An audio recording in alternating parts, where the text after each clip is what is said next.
Good day everyone, happy tracking channel sa inyo lahat guys. Kamusta kayo? So narito na naman tayo, no?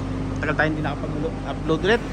So, anyway guys, dito tayo sa Yarda dahil nga meron tayong mga for pull out subject na mga unit. At nakikita nyo mga pull out unit din yan, no? Mga ready to pull out na at may mga may-ari na, no?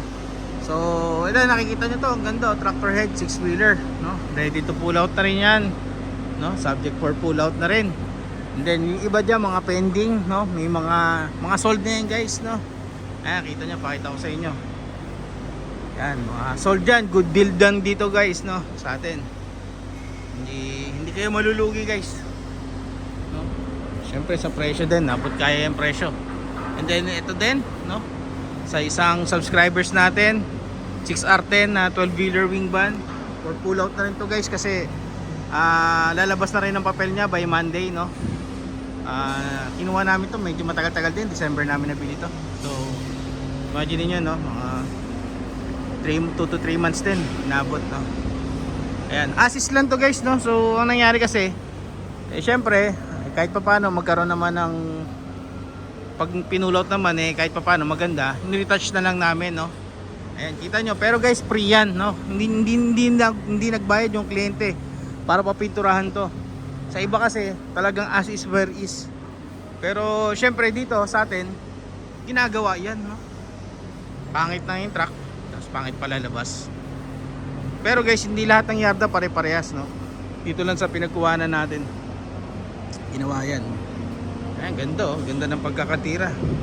Sa request naman din namin, hindi din nakalagay naman sa job order na pinturahan niyang rim, pero pininturahan na. Although yung chassis guys, hindi kasama po yan, no? Pinturahan, pero pininturahan na. Pati ito, pininturahan na yan guys. Siyempre yung presyo niyan guys, no? Alam niyo ako minsan kasi hindi natin binabagit yung presyo. Inano lang din naman natin yung presyo ng mga dealer dito. Irerespeto natin kasi hindi naman lahat ng dealer dito pare-parehas. Kagaya nito mga 6R10. Pero pwede tayo magbigay ng estimated price. Kagaya nito mga ganito, mga abot to mga 1.3, 1.4, no? New face. Yan, ito po. So, yan, baka makapiright tayo sa music. Ganda, oh. Pakita ko sa inyo loob. Assist lang to guys, no? Hindi po fully reco ng pagkakadeal dito. Ayan, upholstery na. Uan, manual transmission. Original yan. Ayan, no?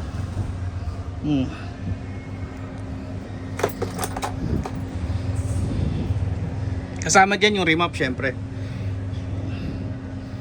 Ayan ang kanyang mileage. Original manual transmission. Meron din siyang dashcam. Back camera. Bubble top. Napakaganda talaga ng bubble top, no? Saka napakaluwag, oh. Kita niyo naman. So well guys, yun nga, sabi ko sa inyo, hindi lahat pare-pares ang deal. Hindi lahat pare-pares ang presyo. Hindi lahat pare-pares na inclusion. Ito, ganda, oh. Kita nyo guys. Napakakinis, oh. Ganda, no? Original yan. Hindi ko pininturahan yan sa Japan. 10-wheeler pala. Sorry, kanina nabanggit ko 6-wheeler. Solid nito. Ayan. So, ayun guys. Stay tuned lang sa ating channel. Maraming salamat sa panonood nyo. Marami pa tayong i-upload sa mga nakapending po dyan, mga nagpapahanap ng truck. Antay na lang po yung ibang mga request nyo ang picture. So ayun lang guys, happy tracking channel everyone. Thank you, bye bye, and God bless.